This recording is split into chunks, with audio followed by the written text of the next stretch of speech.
At Singhania Educational Institute, we're not just prepared for the future,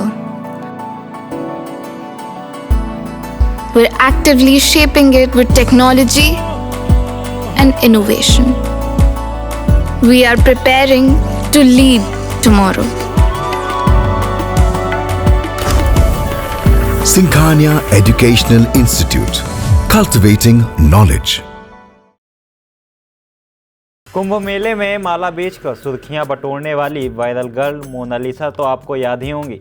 सुर्खियों में आने के बाद ही जब उन्हें फिल्मों में हीरोइन बनने का एक सुनहरा मौका मिला, तब एक बार फिर मोनालिसा की देश भर में चर्चाएं होने लगी थी।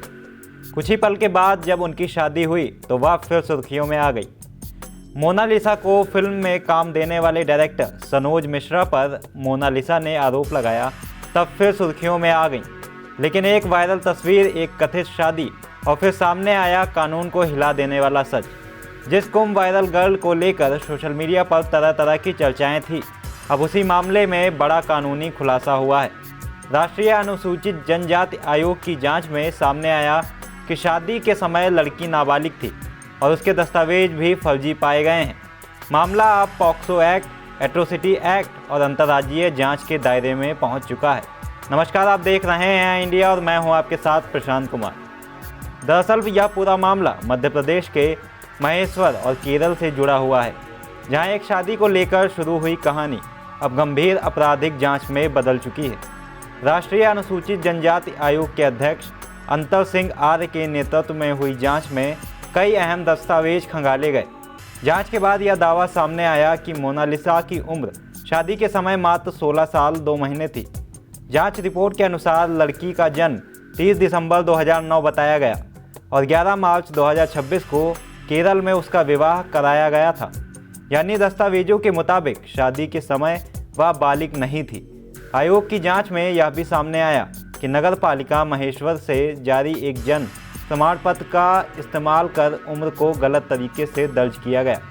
इसी दस्तावेज के आधार पर केरल के एक गाँव में शादी का पंजीकरण कराया गया, जिसे अब निरस्त करने की प्रक्रिया शुरू कर दी गई है। मामला सामने आने के बाद प्रशासनिक हलकों में भी हड़कंप मच गया है। महेश्वर पुलिस ने पीड़िता के पिता की शिकायत पर आरोपी फरमान खान के खिलाफ एफआईआर दर्ज की है। आरोपी पर पॉक्सो एक्ट और एट्रोसिटी एक्ट के तहत गंभीर धाराएं लगाई गई हैं। पुलिस का कहना है कि शुरुआती जांच में यह सामने आया है कि लड़की को फिल्म इंडस्ट्री में काम दिलाने का लालच देकर केरल ले जाया गया।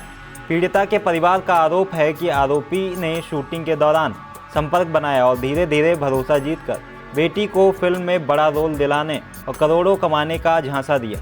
परिवार का यह भी कहना है कि इंदौर से केरल तक की फ्लाइट टिकट भी आरोपी ने ही बुक कराई थी। जांच में यह भी दावा सामने आया है कि आरोपी और पीड़िता पिछले कुछ महीनों से अलग अलग वीआईपी होटलों में साथ रह रहे थे।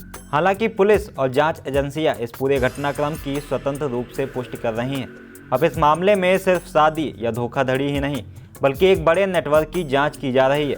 महेश्वर पुलिस उस गिरोह की तलाश में है जो कथित तौर पर फर्जी जन्म प्रमाण पत्र और अन्य दस्तावेज तैयार करने में शामिल हो सकता है।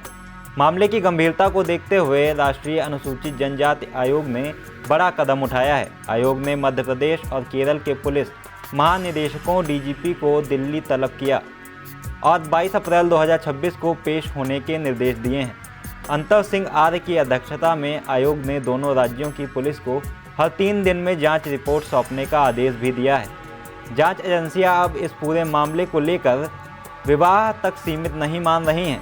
इसमें आदिवासी समुदाय से जुड़े शोषण और संभावित तस्करी के एंगल से भी जांच कर रही है।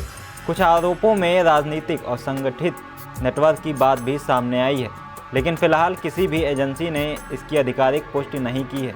फिलहाल यह मामला जांच के केंद्र में है और हर दिन नए खुलासे सामने आ रहे हैं। फर्जी दस्तावेज, नाबालिग की पहचान और अंतर्राज्यीय कनेक्शन ने इस केस को और गंभीर बना दिया है। अब देखना यह होगा कि जांच में आगे कौन कौन से सच सामने आते हैं और यह मामला किस बड़े नेटवर्क तक पहुंचता है।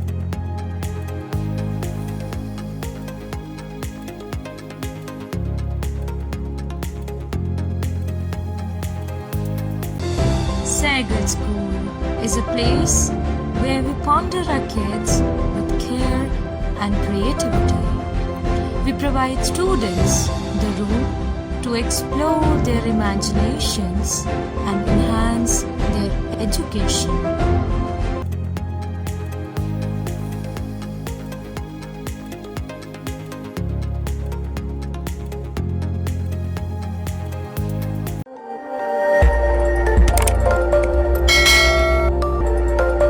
खबर आपकी, नजर हमारी।